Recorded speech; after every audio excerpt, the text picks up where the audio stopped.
ஓம்.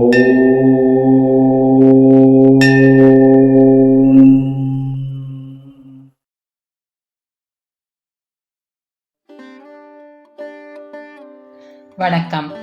திருப்பாவையின் 30 பாடல்களிலும் ஒவ்வொரு விதமான நீதியை பக்தியின் வழியாக உலக மக்களுக்கு எடுத்துரைத்துள்ளார் ஆண்டாள். ஆரம்பத்தில் கண்ணனின் பெருமைகளை சொல்லி வந்த ஆண்டாள், பிறகு ராமாவதாரத்தின் பெருமைகளையும் ராமாயணத்தில் இடம்பெற்ற கதாபாத்திரங்களின் பெருமைகளையும் எடுத்து கூறியுள்ளார். பக்திக்கு அடிப்படையான குணங்கள் எவை என்பதையும் தனது பாடல்களில் பட்டியலிட்டு காட்டியுள்ளார். வழக்கமான திருப்பாவை பாசுரங்களில் உள்ளது போலவே இந்த பாடலிலும் தோழியை எழுப்புகிறாள் ஆண்டாள். உங்கள் புழக்கடை தோட்டத்து வாவியுள் செங்கழு நீர் வாய் நெகிழ்ந்து ஆம்பல் வாய் கூம்பினகான் என்கிறாள். உங்கள் வீட்டின் பின்வாசலில் உள்ள தோட்டத்து தடாகத்தில் செங்கழு நீர் மலர்கள் மலர்ந்து விட்டன, ஆம்பல் மலர்கள் தலை கவிழ்ந்தன என்று கூறுகிறாள். செங்கல் பொடிக்கூரை வெண்பல் தவத்தவர் தங்கள் திருக்கோவில் சங்கிடுவான் போதந்தார். காவி உடையணிந்த துறவிகள் தங்கள் வெண்பற்கள் ஒளி வீச கோவில்களை நோக்கி திருச்சங்கு முழக்கம் செய்வதற்காக சென்று கொண்டிருக்கின்றனர் என்றும் சொல்லுகிறாள். எங்களை முன்னம் எழுப்புவான் வாய் பேசும் நங்காய், எழுந்தராய் நானாதாய் நாவுடையாய் என்றால், எங்களை முன்னதாகவே வந்து எழுப்புவேன் என்று வீரம் பேசிய பெண்ணே, கொடுத்த வாக்கை மறந்ததற்காக வெட்கப்படாதவளே என்று வருந்தி தோழியை எழுப்புகிறாள். சங்கொடு சக்கரம் ஏந்தும் தடக்கையன் பங்கைய கண்ணானை பாடேலோரெம்பாவாய் என்று, பெண்ணே, சங்கும் சக்கரமும் ஏந்திய பலமான கரங்களை உடையவனும் தாமரை போன்ற விரிந்த கண்களை உடையவனுமான கண்ணனை பாட இன்னும் நீ எழாமல் இருக்கிறாயே என்று தோழியை அழைக்கிறாள். திருப்பாவை பாசுரம் 14. உங்கள் புழக்கடை தோட்டத்து வாவியுள் செங்கழு நீர் வாய் நெகிழ்ந்து ஆம்பல் வாய் கூம்பினகான். செங்கல் பொடிக்கூரை வெண்பல் தவத்தவர் தங்கள் திருக்கோவில் சங்கிடுவான் போதந்தார். எங்களை முன்னம் எழுப்புவான் வாய் பேசும் நங்காய், எழுந்திராய் நானாதாய் நாவுடையாய். சங்கொடு சக்கரமேந்தும் தடக்கையன் பங்கைய கண்ணானை பாடலோர் எம்பாவாய். கொடுத்த வாக்கை தவறவிடவே கூடாது. வாக்கு கொடுப்பது மிக எளிது. அதை காப்பாற்ற முடியுமா என தெரிந்து பேச வேண்டும்.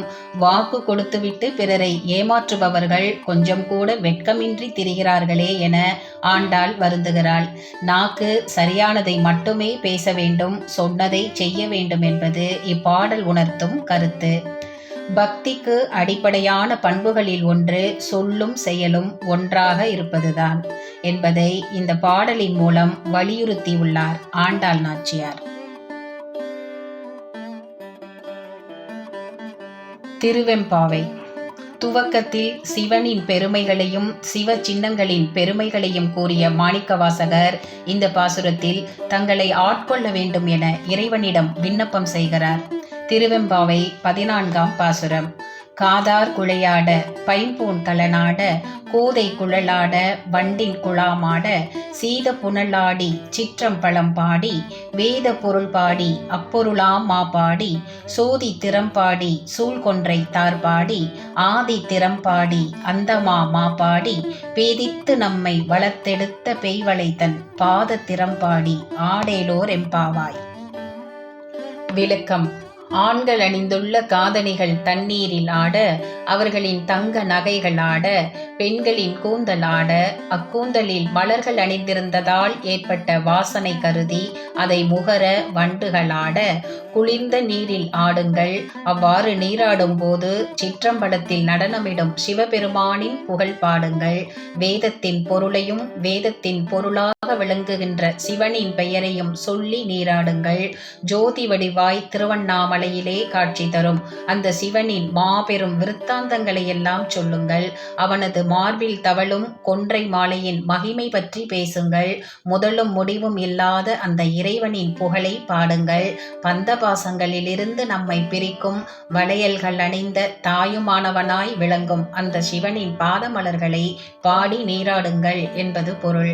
இறைவனின் திருவடியே இன்பம் என சரணடைய வேண்டும் என்பதை மாணிக்கவாசகர் அழகாக குறிப்பிடுகிறார். தென்னாடுடைய சிவனை போற்றி, எந்நாட்டவருக்கும் இறைவா போற்றி. திருச்சிற்றம்பலம். சிவம் கிரியேஷன் சேனலை லைக் பண்ணுங்க, ஷேர் பண்ணுங்க, சப்ஸ்கிரைப் பண்ணுங்க.